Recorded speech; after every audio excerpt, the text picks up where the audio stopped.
Ooh. Hello, Hey, Chris Anderson. Rick Byer. How you doing? I'm doing well. Just a beautiful sunny day in London. Excellent. And it's a beautiful sunny day in Chicago. And we're here for another edition of History Happy Hour. Did you bring a little cocktail of choice? Yeah, I've noticed that with each passing week, my pour gets a little Is higher. it a little bigger? Yeah, Yeah. Now? What is you're a single malt, so what I is bring it? them all. Glenlivet, 12. Yeah. So I have kind of a no name scotch here, but it does have a name on the shot glass. Uh, And I do mean shot glass. Okay, that's Aaron Burr, and is there anybody you know something about? no, I've forgotten most of what I know about Aaron Burr, but there's a little bit. They made a musical about him. Oh, really? You know, if you've ever seen that musical, he is the star of the musical. I mean, Hamilton is like the number two guy in the musical. So anybody, welcome to everybody who's joining us. Please sign in and say hello. And Paul Woodage is drinking a Singleton. That we're happy to hear about that. And Eric Flint is here, and Michael, Chip Young, a bunch of folks here. Please let us know that you're around. Today we have a very special guest Yeah, we're very excited. that's going to join Christopher and I. And my phone is now ringing. It's very exciting. Well, Turn off the phone. Yeah. So go away, phone. hey, Doreen. And we have a very special guest joining us today, Seymour Nussenbaum, who was a veteran of the Ghost Army during World War II. And before we bring him in, I want to explain to those of you who, unlike Chris, have not heard me talk ad infinitum about this subject, what the Ghost Army was. And let me describe it this way. Imagine that you're like Seymour Nussenbaum, you're in the Army. The year is 1944, and you get your orders. And your orders are to head to Europe, to head to France. You're going to go to the front lines, and you're going to put on a show. You're going to put on a show for the enemy. You have to stage a complex multimedia production spread out over many miles, and do so for an attentive and discerning audience that wants nothing more than to kill you. Sounds fun so far, right? Yeah. And next week you'll have to do it again. And that, in a nutshell, was the mission of the 23rd Headquarters Special Troops, also known as the Ghost Army. And so what this really involved is impersonation. So they're impersonating other American units. Let me give you an example. Let's say that, Chris, can you be the 6th Armored Division? I'm the 6th Armored. Yep. You are the 6th Armored All Division. Can we see your armor there? Okay, so there's Chris, and he's the 6th Armored Division, and he's over there. But we don't want the Germans to know that he's over there or over there, whichever way you are. And so we're going to be over here pretending to be the 6th Armored Division. Ooh. We're pretending to be. So we hope that the enemy is firing on us. Meanwhile, Chris is getting ready to attack. And what happens when you attack, Chris? Yes, well, you hope the enemy has all come over here, and so you can attack with much more success over there. And that, in a nutshell, with 2 Sherman tanks. And didn't you just know that Chris and I would both have a Sherman tank on our desk? Is what the Ghost Army did in their operations. And to carry out these impersonations, sorry, Chris. No, I'm still talking here. To carry out these impersonations, they used inflatable tanks like this one. They used sound effects played from giant speakers on the top of half tracks. And they also used impersonation where they would put bumper markings of the unit they're impersonating, or wear shoulder patches of the unit they're impersonating in order to fool any enemy spies who were left behind. And they did this in basically 22 different deception missions in Europe, starting a few weeks after D-Day. This is totally different than Operation Fortitude, and going to the end of the war. So that is the story of the Ghost Army. And the gentleman that we're going to talk to about it today, Seymour Nussenbaum, served in the 603rd Camouflage Engineers, which was the visual deception arm of the Ghost Army. Here's Seymour. I think there's a picture of Seymour. So these are the guys who worked with the inflatable tanks, but he also was very involved with those phony shoulder patches I talked to you about. And I'm sure we'll get to that when we discuss it with him. And let's bring him in, if I can pull it off here. Seymour Nussenbaum, how you doing? I'm doing fine. Excellent. Well, we're so delighted that you're joining us here today. And where are you joining us from? Monroe Township, New Jersey. Joining us from New Jersey. So we hope you're staying very safe and appropriately socially distanced there in New Jersey. Yes, So there's a nod. Seymour can be a man of few words, but we'll see what we can do. Seymour, you're 96 now, correct? Right. Until next month. Until next month, when we hope you'll become 97. And that means you must have been 17 or 18 at the time of Pearl Harbor, right? So I'm wondering, what was your journey, that got you into the U.S. Army and got you into the 603rd Camouflage Engineers? Well, when I first heard about Pearl Harbor, I knew immediately that I was going to get into the Army. There's no way out of it. So I was, at the time, going to Pratt Institute to study art, and they offered a course in camouflage, which I took. And I figured, well, maybe when I finished the course and I finished the year, I would volunteer. But the Army was too quick. They got me before. So I went into the service. And while I was at Pratt, the instructor, the camouflage instructor, told us that when we get to the Army, we should tell them about this unit, which I did, and which they completely ignored. Of course, it's the Army. So I was sent down to Virginia Beach in an artillery outfit. And I don't like to take no for an answer, so I wrote a letter to the 23rd. It wasn't the 23rd, and the 603rd, at the address that this person who spoke at Pratt gave me. And I told them where I was, and I said I would love to join their outfit because I took these courses. And 2 weeks later, I was transferred. Because at the time, that was a very hot item, and they had priority of getting people that they wanted from wherever. I think one of the things that you just said there that was, I think might strike people as unusual, is that they were teaching a camouflage course at Pratt Institute, which was the a university college that in Brooklyn that you were attending. And they were doing this at a lot of different art schools because of the war. Well, Rick, I have a question for both of you. It seems like this got going pretty quickly. So when was the Army actually starting to think about this? How soon did... I don't know the dates. I know that when I got to Fort Meade in Maryland and joined the 603rd, we started with basic training, normal basic training. We did some camouflage exercises with those crazy colors and everything. And we finished our basic, and by that time, they decided to send us to Camp Forest, Tennessee. And that's where we took our training for the missions that we were supposed to go on.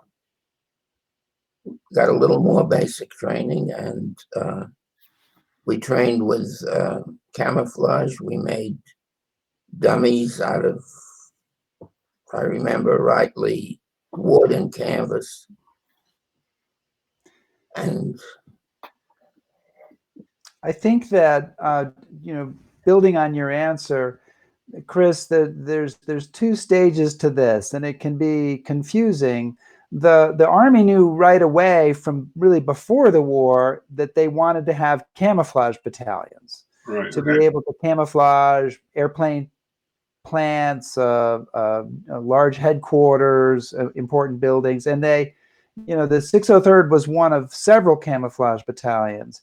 But then it wasn't until 1944 that they decided they needed this deception unit in a hurry, and so they kind of Frankensteined it. They took pre-existing units and jammed them together, and so the unit that Seymour's unit is the one that they picked to do the visual deception. Well, it's interesting to me because if you look at the Army before the war, they're not exactly known or remembered for a lot of foresight and planning for the next war, and this is a case where they actually did. So, well, from what I know of the story of the Ghost Army, that they had a good front man, and he managed to convince them. That was Ingersoll. Managed to convince them that this was a good thing to do. Okay. And the Army is not easily convinced, so he must have been. No, the Army is not easily convinced of much of anything. There was another soldier, Seymour, I don't know if you knew Bernie Mason, who was in a different company than you in the 603rd. He talked about his first day at basic training. The sergeant said, "Is there anybody here who's an artist?" And so Bernie raised his hand, and then for the next week, he painted the garbage cans of the unit. He said it was the last time he ever raised his hand to volunteer for anything in the Army. That's right. So you guys headed over, you joined up with the other units that were going to be involved in this deception mission, and you headed over to England I think, arriving there in May 1944, and you would have been up at Walton Hall, which is up near Stratford-on-Avon. Right. That's probably where you were when D-Day took place. Do you have any memories of hearing about that and any feelings about what you thought it might mean for you? We didn't have to hear about it. We knew it because the sky was so full of planes going over that you couldn't even see the sky. They were going over by the hundreds, one after another. And we knew something was going on. So when did you arrive? The unit arrived in different pieces. When did you arrive, and where did you arrive in Normandy? Well, we arrived at Omaha Beach in, I'd say, towards the end of June. Third week in June. Now, I'm sorry, go ahead. And we made the famous climb up that hill that you see in that iconic picture of Omaha Beach. Yeah. And spent the night in a foxhole. But then we were taken by truck into further east. What was your... I can't even imagine what that must have been like. Can you describe what that day or what that feeling was like? It was like a dream or a nightmare. We had, first of all, going over from England to France is what, 20 some odd miles. And we hit a terrible storm in the English Channel. Yeah. And they were trying to get the people ashore, the soldiers ashore.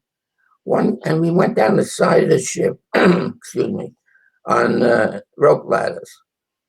And one guy fell off into the water, and they just grabbed him out before the platform that they were landing on smacked right against the ship, because he would never have made it. So they figured it's too dangerous to try and debark at that time. So we spent a few days on board. The rations began to get low because, we were only supposed to be on there a few hours, not a few days. But finally, we got off And what followed, we went up the hill, and that was it. Was there any? Could you hear any guns, Seymour? Was there any shell fire or Guns, you could see bodies floating in the water. still? It was a nightmare. Yeah. And you lost one guy fell into the hold on the LST on the way across, right? I guess probably because of I don't know if it was in the loading or because of the weather, but he was killed. They told us not to go on deck. So we were down below. And the first deck below the top deck. And he was sleeping right next to an open hatch. He must have rolled over and fallen down and broke his neck. Mm. Mm. Not an auspicious start. No. So you guys went into operation. Your first deceptions are in basically early July, your first full-scale deceptions of 1944. And Seymour, tell us about the company that you served in and what your job was. Well, I was in the H&S company. And which stands for, is it headquarters and supply? Headquarters and supply, headquarters and service, something like that. Oh, headquarters and service. Been a long time. I can't remember what I had for breakfast this morning, so no worries. It seems I spent a good part of my time there doing KP. And to me, were other senseless jobs, but somebody had to do it. But then I was put in the factory section. Factory section. Factory section. Our job in the factory section was to, number one, part of the factory section kept the inflatables in repair. Number two was to get to make the shoulder patches. And we also had people who went out and painted numbers on trucks and that sort of thing, painted signs when they were necessary. So this is when you're impersonating another division. You're impersonating, let's say, the first division, and you're making you want to be wearing the first division shoulder patches when you're in town, in case there's any spies left behind. And so you couldn't get enough real ones, so you're basically counterfeiting your own. Right. I don't know who came up with the idea, but it was brilliant because it worked. First time, when we first started making these patches, we had to improvise. We didn't have too much. So we decided that the material we used to make them on would be old shelter halves, ones that could no longer be used. So shelter halves, like tent canvas, essentially. Tent canvas. And it was always khaki. The color was always khaki. And we had to devise a way to do it. And we had one person, I forget who it was, that traced the shoulder patch, divided it up into colors, and made a separate printing unit for each color, because we could only print one color at a time. And at first, we cut out the design out of oak tag. I don't know if you know what oak tag is. It's like a heavy cardboard, but it's stiff. It's not bendable, not as bendable as cardboard. So we use it as a template. And let's say the one that you're showing there with the star, we cut out the hole for the star. And we lay it down on the, and by the way, they weren't printed one at a time. They were printed, I think, 6 at a time. Okay. So we'd have to cut the hole 6 times. Mm-hmm. And then we put with the stipple brushes, we'd put the white ink in, the white paint, and then we'd have to wait for that to dry. Then we do, after that, we do the black. And you have to get them into register so that the colors fall where they're supposed to be. This attention to detail is important. It was a lot of detail. We had register marks on the edges of the sheet, which we'll cut away later. And it was very tedious with the stippling. How many guys did you have doing this, roughly? I don't remember how many. There were a number of them because each one had a different job to do, different part of this package to work on.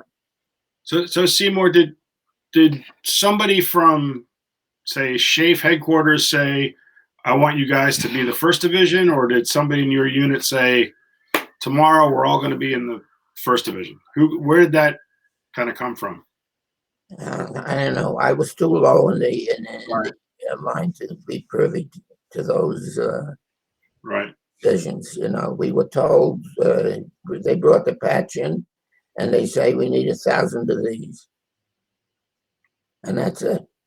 And they were being used for. So, how fast would you have to make those 1,000 patches? As fast as we could. I mean, there's just so much a person can do, you know. Right. You had to cut out the templates. There was one person that did that. And sometimes they were very tricky. The templates were very tricky to cut. A lot of intricate detail. Right. It's you know, it brings up a question I was going to ask later, but I'll ask it now, and we can come back to the patches. But one of the things that people ask me a lot is how much you guys as individual soldiers understood about your whole mission. I mean, you're doing these deceptions that involve all this different stuff. How much of that were you actually aware of at the time? Well, I can only speak for myself, but I didn't know what was going on, to be truthful. I didn't know why they were doing this. But you don't ask questions in the Army, you know, you do what you're told. So after a while, we began to put 2 and 2 together, especially when we found out what different parts of the unit were doing. So we put 2 and 2 together. But they never out and out came and told us, we're doing this mission because we want the Germans to think that this and that and the other. Never said. So you, there's one other visual, and I think you have, it with you. The 75th Infantry Division page showing the all of the different sort of the path for making a single patch.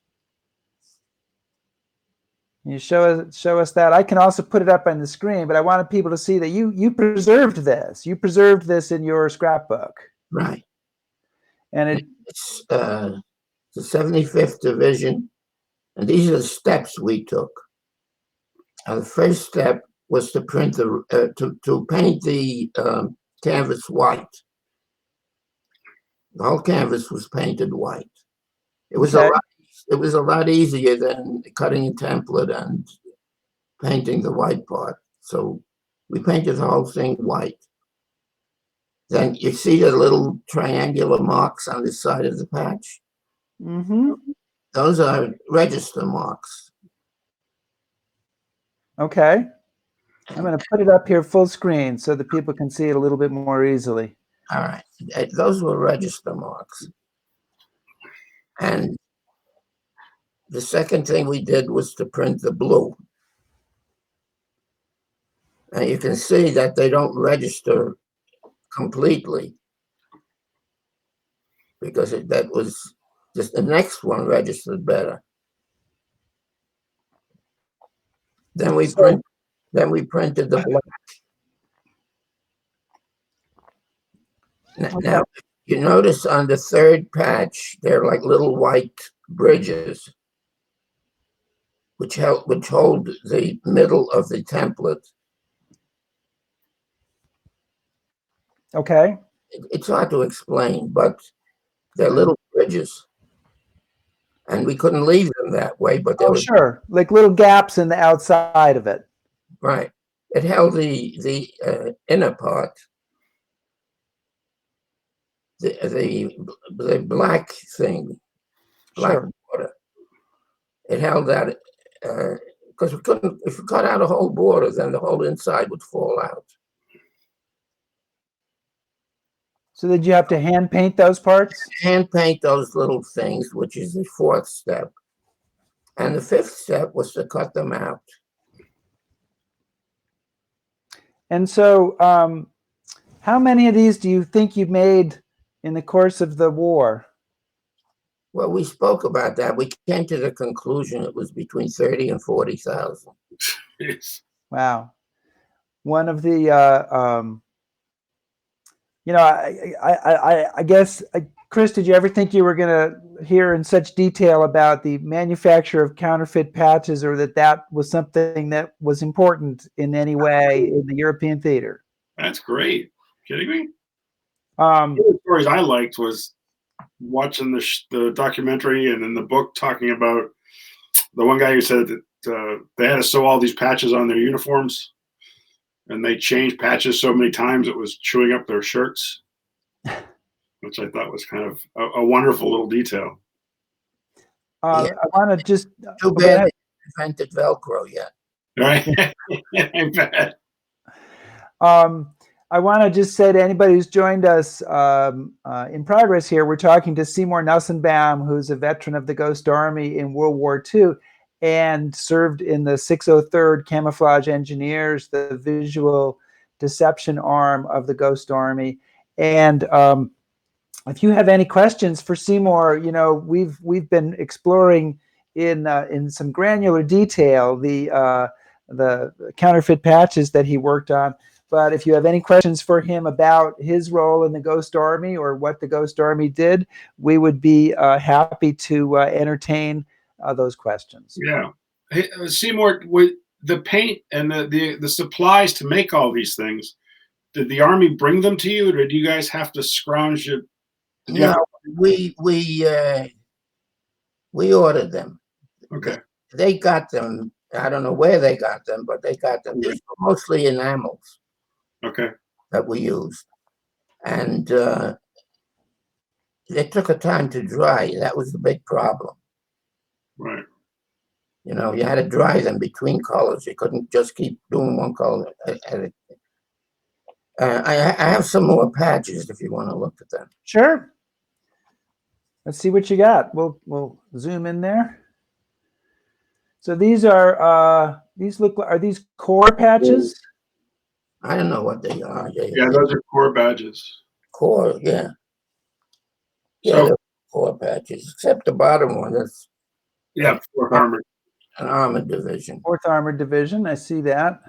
And that was a rough one because that was 4 colors. Well, I would imagine if you were a German, you start getting word that there's a corps where you didn't think there was one. That's pretty serious. Okay, so corps are obviously multiple divisions, so that's a lot of troops. So that's going to cause some German intelligence officer to sit up and take notice pretty quickly, I would imagine. Well, we had a lot of tricks for fooling them. For instance, we would want to appear to be more troops than we were. So we take our trucks, the ones that we traveled in, that had a seat along the side of the truck on each side. And it held maybe 14 people, something like that. And we put 2 people at the back, at the front, really, right near where the part that you step off of. I forget what it was.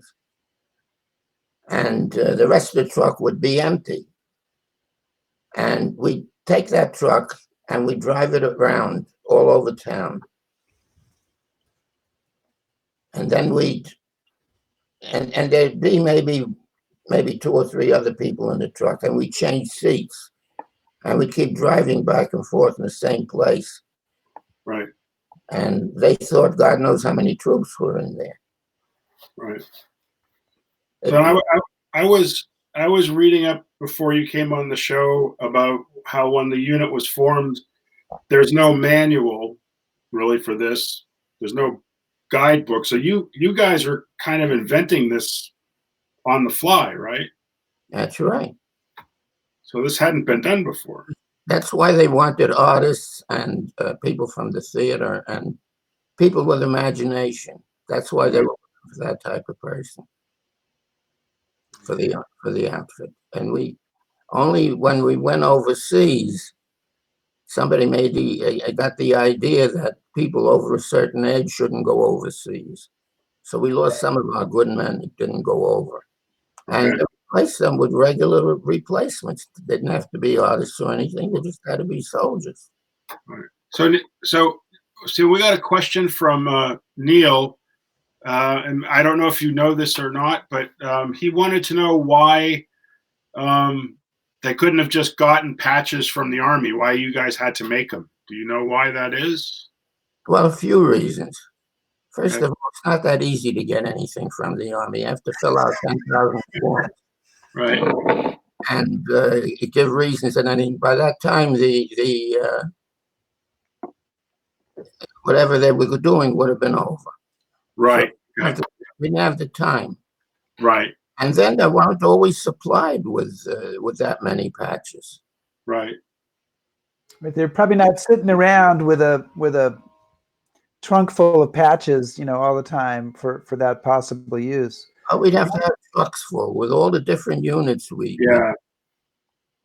One of the things that I always found interesting is that the 603rd had what they called poop sheets, where they'd gone around to all the different divisions and they basically looked at how they did their bumper markings, how they did their shoulder patches, how the MPs were dressed, etc., and they had all that information on file, so that whenever the 12th Army Group decides that they should do another deception, and that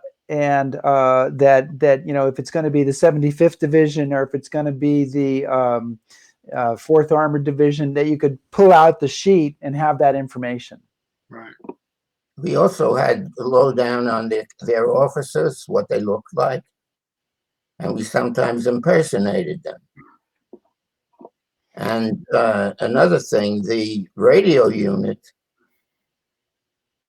would study the German transmission, and they would know what to expect from which German.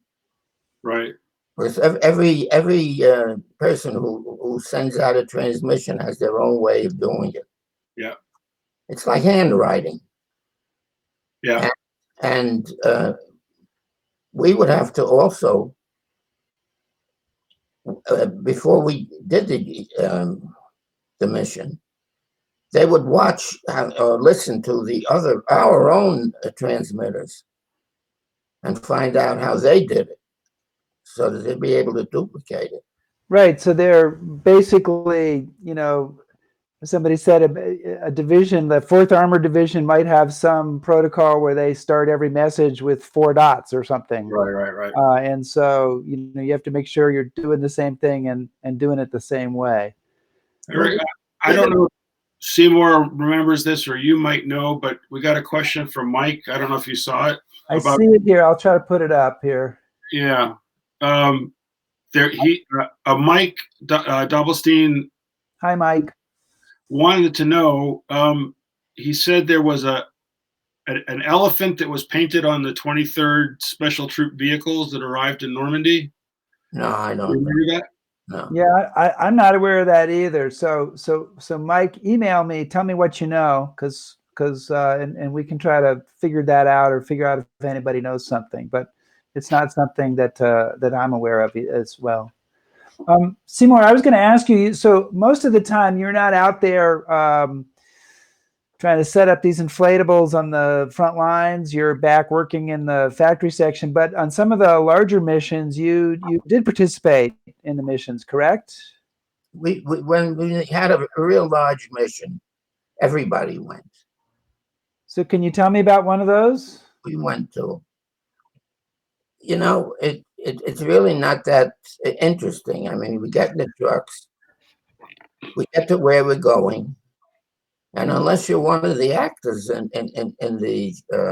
the mission, you just go about your business the way you would do if you were a regular soldier, except that you're impersonating somebody. So it really wasn't that exciting. Were you interacting with what you call "quote unquote" regular soldiers? How did they react to you guys? I didn't. I don't know. I don't know if anybody else did. I never met the people whom we were supposed to impersonate.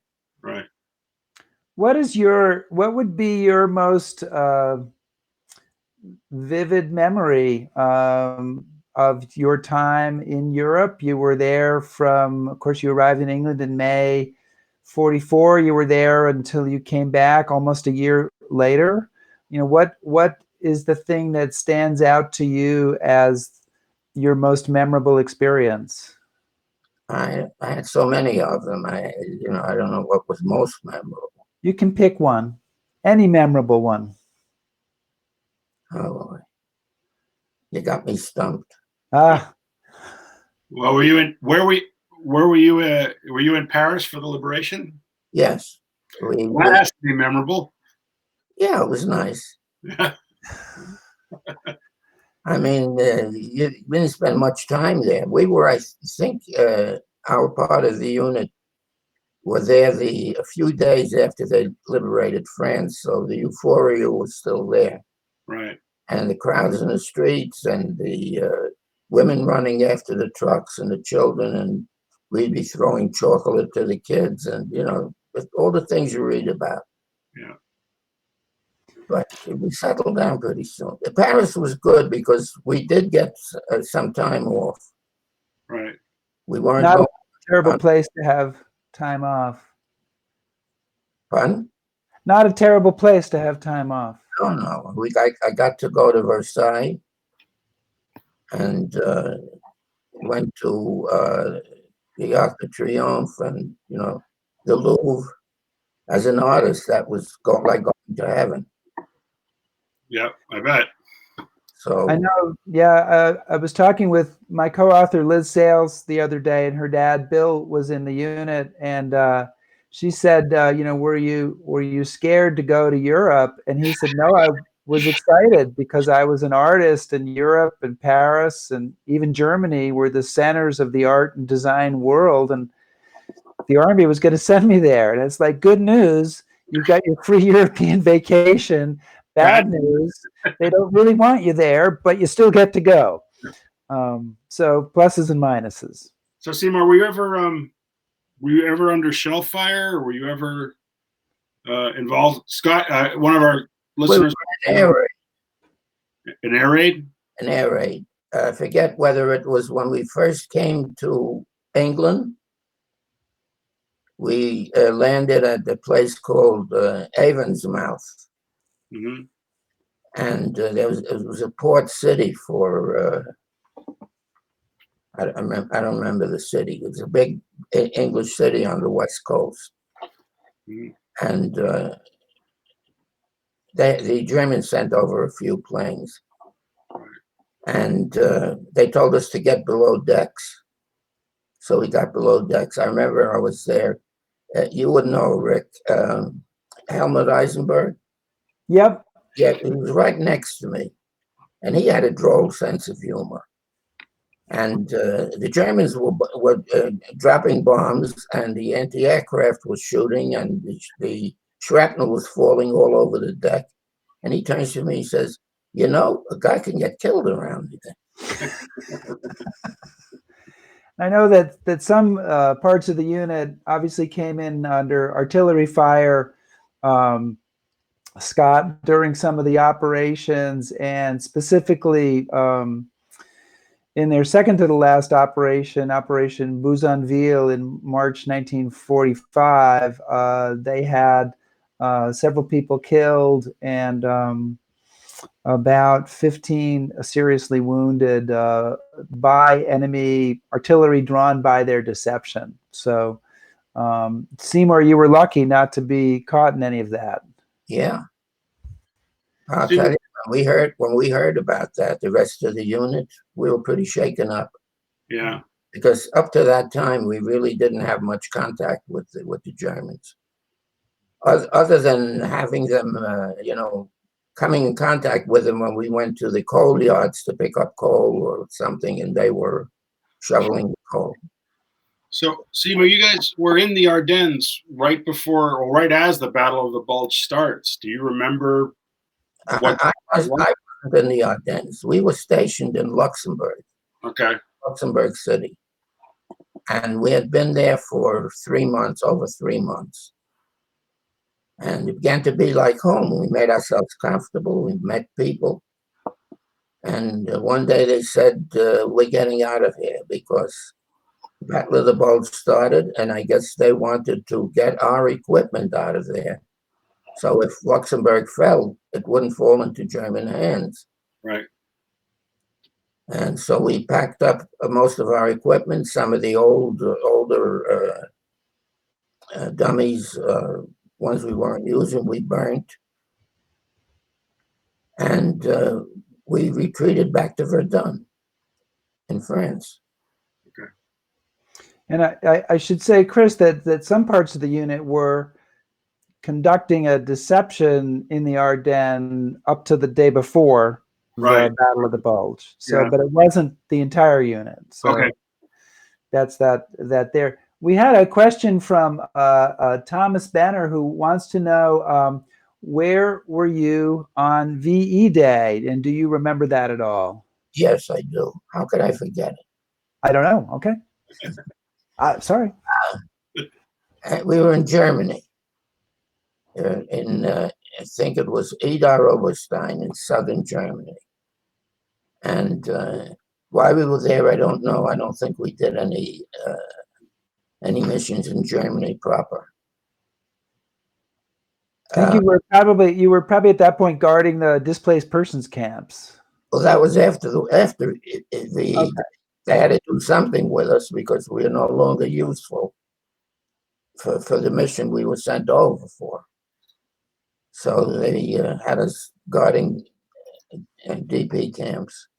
Mostly, they were mostly Russians, Croatians, and ex-prisoners of war, and some families, So, Seymour, what were your impressions of the Germans? I mean, now that you'd made it to the end and people had gotten to the camps and all of that, what were your? I didn't. Nobody in our unit that I know of came in contact with any of the camps. But you'd heard about them, hadn't you? Or no? We heard about them. I have pictures in my scrapbook. Pictures were circulating, and I never had much use for the Nazis and Germans. Going back to 1934, when I was a kid, right, and my parents talking about it. Right. And Seymour, you were. I mean, it sort of brings up the subject. You're Jewish, and obviously, so that was a big a part, I'm sure, of why you had no use for the Nazis as time went by.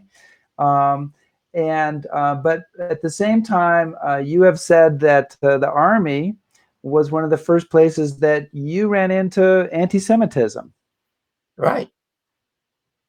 Yeah, I came from New York City. And we lived mostly in Jewish neighborhoods. I never ran into that. And once in a while, if you came too close to either the Italian section or the Irish section, the kids would run after us. But we kept on it to our own sections of the city, and nobody bothered us. It wasn't until I got into the Army that I realized how vicious people can be. It was a shock. I couldn't believe it. I mean, here we're fighting the Nazis and the people in my own unit. Yeah. So that had to have been hard for you to deal with.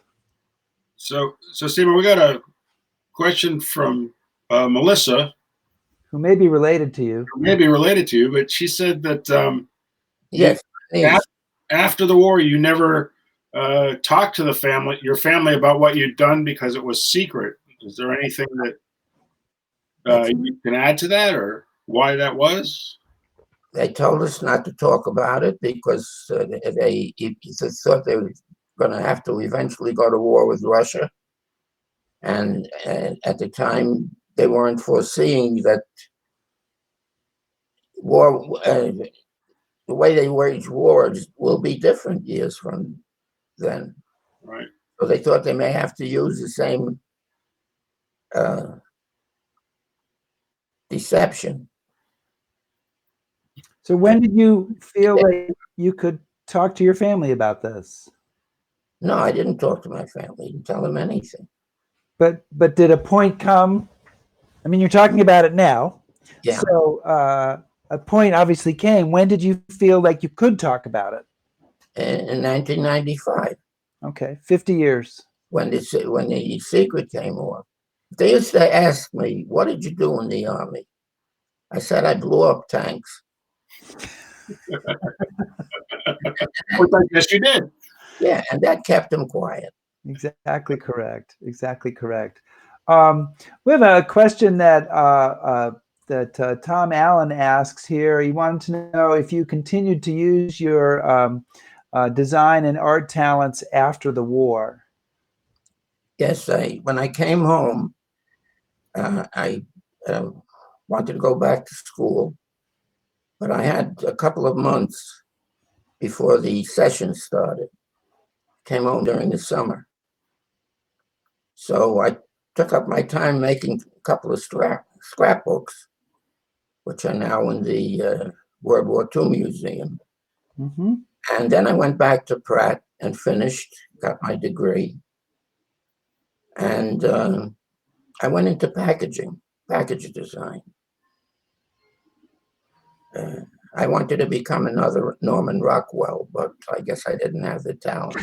So, you know. Well, I want to jump in here and say a couple of things. One is that Seymour has very briefly mentioned his scrapbooks, which I'm going to try to show you just a little bit of, because he had created the most amazing scrapbooks of anybody in this unit. And I'm not dissing any of the other veterans in the unit, but Seymour has been a stamp collector since he was, how old, Seymour?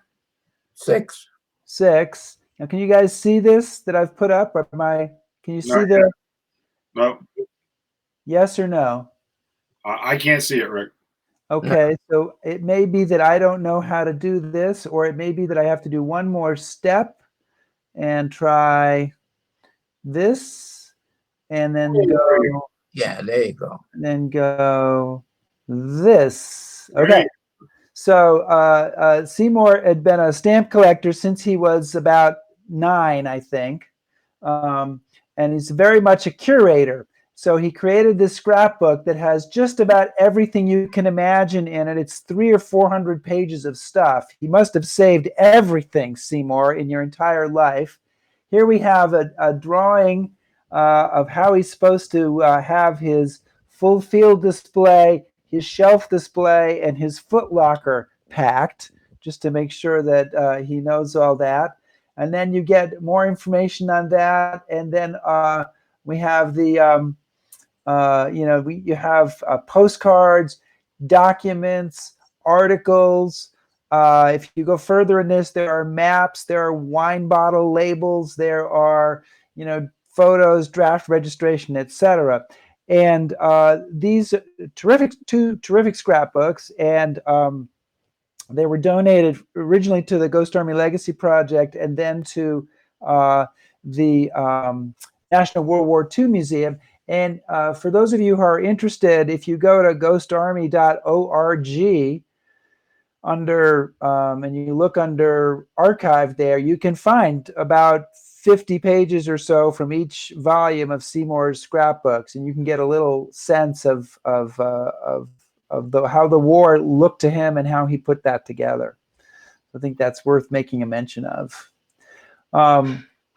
And then I wanted to ask you, Seymour, about your wife, Vera, who's no longer with us, but she's got an amazing story as well, because she grew up as a Jewish child in Nazi Germany. Yeah. She was 12 years old when Kristallnacht happened. Kristallnacht, yeah. Yeah. And when she used to speak a lot about it, and she says that she remembers being at the window of her house because her grandfather was a cantor at a synagogue that was right across the street. And she remembers being there and seeing the Nazis, the mobs, running in, bringing out all the books and everything and lighting them on fire in front of the synagogue. And she was 12 years old. I mean, she was scared to death. And luckily, she had an uncle who was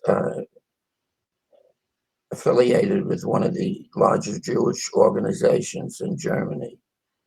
And he saw to it that Vera, my wife, and her cousins, there were 5 cousins, 6 children altogether, were sent out on a kinder transport, which meant that they were put on trains by themselves, no matter how old they were. If they were infants, they allowed them to have a nurse to go with them, but the nurse couldn't follow them any farther than the border. And so sent out to England. England said they would accept 10,000 children. And she was one of the lucky ones. Her cousins all got out too. The rest of her family perished. Everybody. The kinder transport was, I think, in 1938. 38, yeah. She was on the very first kinder transport. Wow. And she said she remembers there were Nazi guards on the train. They were taunting and teasing the children. And these children were all young kids, and they were crying just to be torn away from their parents. And these people were having a ball. She had lots of bad memories. How did she get to America, Seymour? Well, they sent him to England, and they put the children up in a. This was December. They put the children up in a now vacant summer camp. They had these little bungalows, and they put children in there. And they advertised in the paper, British papers, that they had children who need a home temporarily. And people were coming there and taking children home with them. And my wife was, at that time, she had just turned 13. She turned 13 on the day, 2 days after she arrived at that camp. So they were eating lunch, and this one woman walked over and she pointed at my wife. And she said, "I'll take that one," in English, of course. My wife didn't understand what she was saying. So she thought they were selling her. And she was going to be sold into slavery. So she started to cry, and a lot of the other children did. And the attendant there, the woman that was overseeing the children, explained to them in German that it was all right. They're going to go with somebody and live in their house until their parents can come and get them. And that's how it was explained to them. And she was lucky. She got in with a wonderful people, and she lived with them for 8 years. Oh, wow. And the way she came to America was that her father, who had died when she was only 2.5 of natural causes, he had a brother that lived in the United States. So the family was in touch. And her uncle had 3 sons, and one of them was going into the army, and he knew he was going to England. So his father said to him, when you get to England, look up your cousin. Well, he was an 18-year-old kid. He said, don't bother me with that. Right.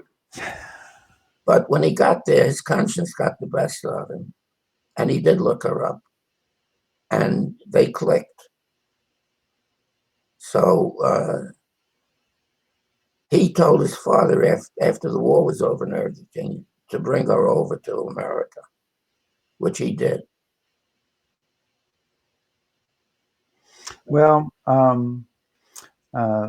Vera was a great lady, and it was my pleasure to meet her a couple of times. And she had an amazing personality, and I swear to God, I think she knew everybody in the entire world. She had many, many friends all over the country and all over the world. And if you... An anecdote about Vera. Yeah. At one time, one of the rabbis we had at our temple was leaving, and we had to look for another rabbi. So Vera joined the search committee, and they interviewed quite a few people. And every time they said, well, we have this rabbi coming from Detroit. And Vera would say, I have a cousin in Detroit. I'll call her and see what they think of the rabbi.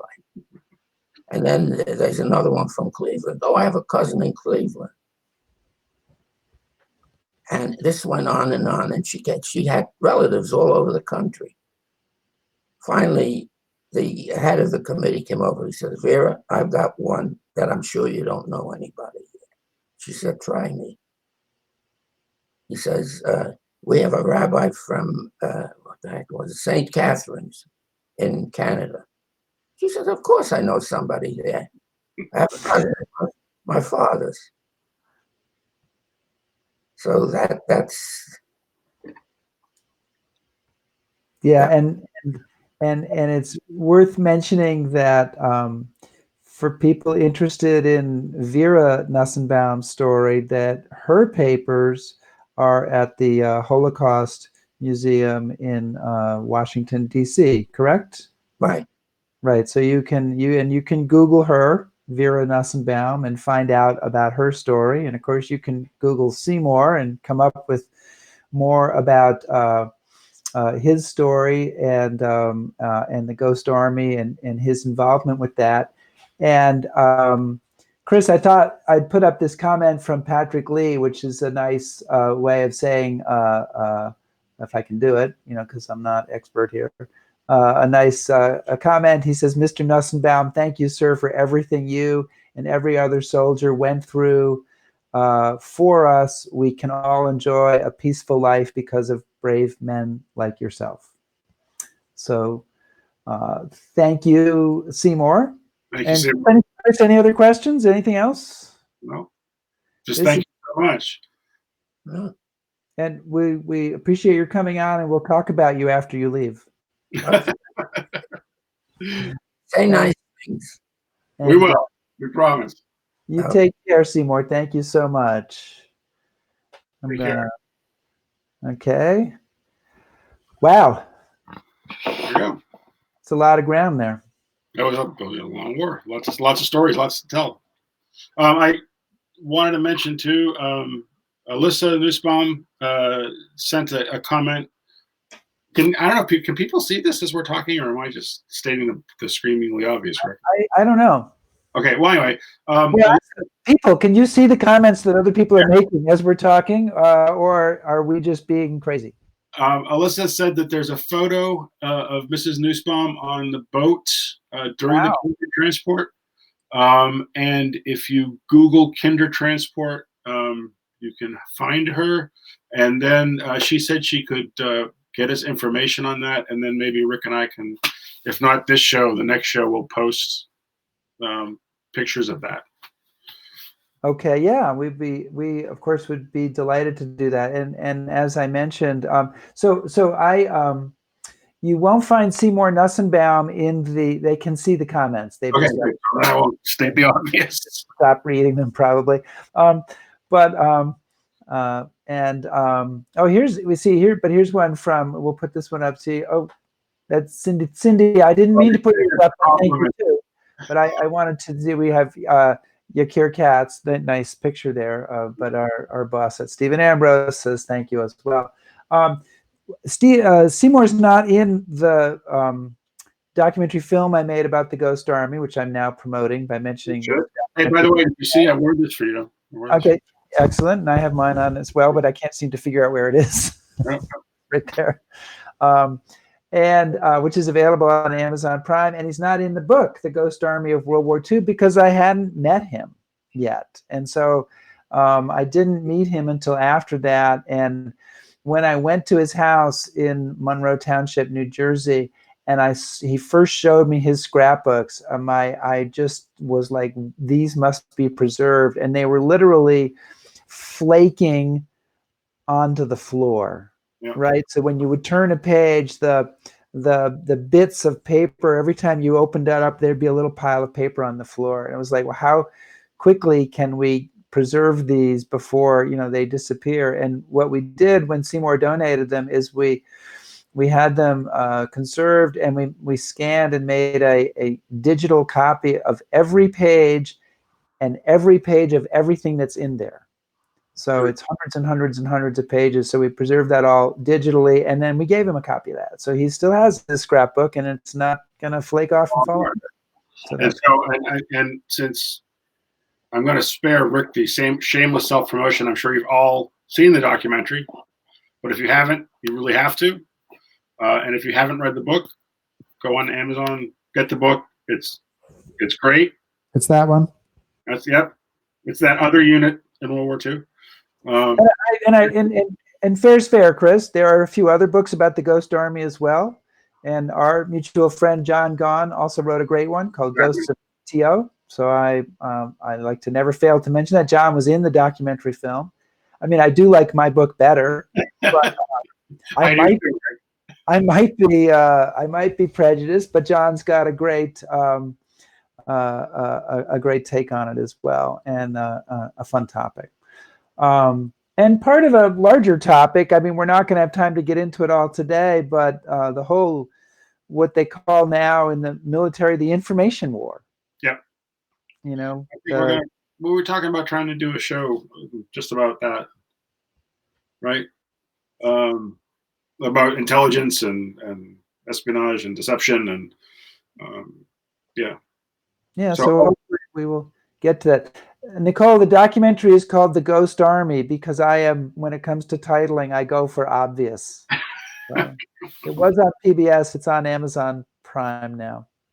So, and Paul Woodage says that John Gahn is an unsung hero. See, so if John is watching, which he's probably not, but if he was watching, see, John, you're not unsung any longer because we're singing your praises as a hero here. So, and Francie had a comment. We are trying to get Congress to award a Congressional Gold Medal to this unit, and we'd made quite a bit of progress lobbying on this before the current virus situation hit, and obviously that's kind of ground to a halt, but we hope to pick it up perhaps in May, and we're trying to make that happen. And anybody who is moved by the story of this unit, definitely contact your congressperson and ask them to support that. And then we have more on that as well on our website, ghostarmy.org. So, Chris, what do you think? Should we be done? Well, I would just a couple things really quickly. Please take your time. Thanks everybody who tuned in. I saw a lot of new names this week, so that's great. It means a lot, and I'm happy to know that people are listening. And Rick and I are always brainstorming for new ideas. So if there are topics that you're interested in or things you'd like us to cover, please give a shout out. And if we can put something together, we certainly will. So again, thank you so much. That, to do that, you can email us at hhh@ambrosetours.com. I'm trying desperately to type that so I can make it come on the screen, but that's HHH for History Happy Hour and at ambrosetours.com. And we would be happy to entertain suggestions, ideas, etc., possible guests, and all that sort of thing. So thank you so much, folks, and stay safe, everybody. okay, cheers. History Happy Hour is checking out. All's Let's well. go. Okay. Have to find the button still. Okay.